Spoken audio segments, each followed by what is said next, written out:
दोस्तों, मुजफ्फरपुर डिस्ट्रिक्ट में भूमिहार की आबादी ज़्यादा है या दुसाध की आबादी ज़्यादा है?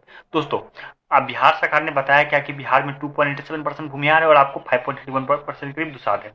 लेकिन आप जब मुजफ्फरपुर के टर्म में देखिएगा तो दोस्तों मुजफ्फरपुर में भूमिहार की आबादी दुसाध कम्युनिटी से ज़्यादा है। दोस्तों, मैं इस बात को प्रूव भी कर दूंगा।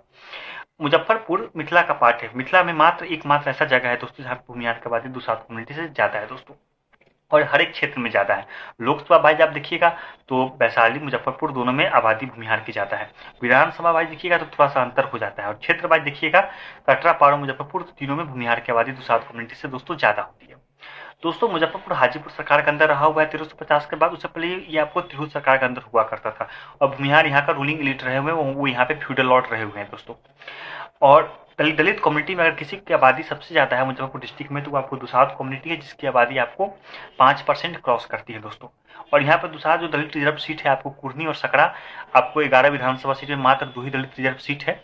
यहाँ पे वो चुनाव भी लड़ते हैं और जीतते भी है, अधिकतर वही बार चुनाव जीते, उनका विनिंग परसेंटेज दोस्तों ज़्यादा है। और यहाँ पे एलजेपी पार्टी की बात करें दोस्तों, तो वो यहाँ पे बोचहा और आपको सकरा के क्षेत्र में काफ़ी मजबूत है। ठीक है दोस्तों, हम आंकड़ों से देखते हैं दोस्तों, कटरा का क्षेत्र है, मतलब और गायघाट विधानसभा का क्षेत्र है दोस्तों। यहाँ पे दोस्तों 4.80% दुसाध है, तो भूमिहार की आबादी 8.42%, मतलब भूमिहार की आबादी दुसाध से 3.62% ज़्यादा है, मतलब भूमिहार की आबादी दुसाध से ज़्यादा है दोस्तों। इस क्षेत्र में एलजेपी पार्टी ने गायघाट में आपको राजपूत कम्युनिटी के कैंडिडेट मतलब कोमल सिंह को दिया था, जो चुनाव भी जीत गई थी दोस्तों। यहाँ पे एलजेपी पार्टी ने यहाँ पे अपना खाता खोला है एनडीए गठबंधन के में। दोस्तों, मुजफ्फरपुर सेंट्रल की बात हम करते हैं तो मुजफ्फरपुर सेंट्रल का मतलब है आपको मीनापुर, कटरा, कांटी, ये सब रिजर्व सीट नहीं है। मुजफ्फरपुर भी रिजर्व नहीं है और कुर्नी भी रिजर्व नहीं है। सकरा और बुछा रिजर्व सीट है दोस्तों।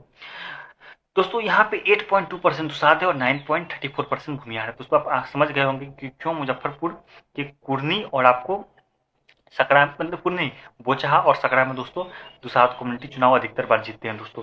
यहाँ पे 8.2% दुसाध है तो 9.34% भूमिहार है। भूमिहार की आबादी 1.32% दुसाध कम्युनिटी से दोस्तों ज़्यादा है। लेकिन आप जब बोचहा का इतिहास देखिएगा तो वहाँ पे रमई नाम राम करके बहुत बार चुनाव जीते हैं, वो दुसाध कम्युनिटी से बिलोंग नहीं करते थे दोस्तों। अब हम आपको मुजफ्फरपुर के पश्चिमी भाग में ले चलते हैं जिसका नाम है पारो। दोस्तों, पारो में आपको बड़राज, साहेबगंज और सरैया, इस तरह के 3 विधानसभा सीट पड़ते हैं दोस्तों। और यहाँ पे दोस्तों भूमिहारों का राजनीतिक पतन हो चुका है, और दुसाध कम्युनिटी का यहाँ पे दोस्तों वोट उतना है ही नहीं। 2.92% दुसाध है तो दोस्तों 11.78% भूमिहार है। भूमिहार की आबादी दुसाध कम्युनिटी से इस क्षेत्र में 8.86% दोस्तों ज़्यादा है। दोस्तों, आंकड़ों से स्पष्ट है कि भूमिहार कम्युनिटी की आबादी कटरा में दुसाध कम्युनिटी से 3.62% ज़्यादा है, मुजफ्फरपुर में 1.32% ज़्यादा है, और पारो में 8.86% ज़्यादा है। मतलब भूमिहार कम्युनिटी की आबादी दुसाध कम्युनिटी से मुजफ्फरपुर के तीनों क्षेत्र में ज़्यादा है दोस्तों। लोकसभा में भी ज़्यादा है, विधानसभा में थोड़ा सा अंतर है, आपको क्षेत्र में तो भूमिहार का ही आबादी ज़्यादा है दोस्तों। हम डिस्ट्रिक्ट वाइज अगर हम आंकड़ों को देखते हैं तो दुसाध कम्युनिटी के यहाँ पे आबादी 5% से ऊपर है, 6.58%। दुसाध कम्युनिटी की आबादी बिहार के किसी भी जिला में 10% नहीं होती है, इस बात को आप नोट कर लीजिए।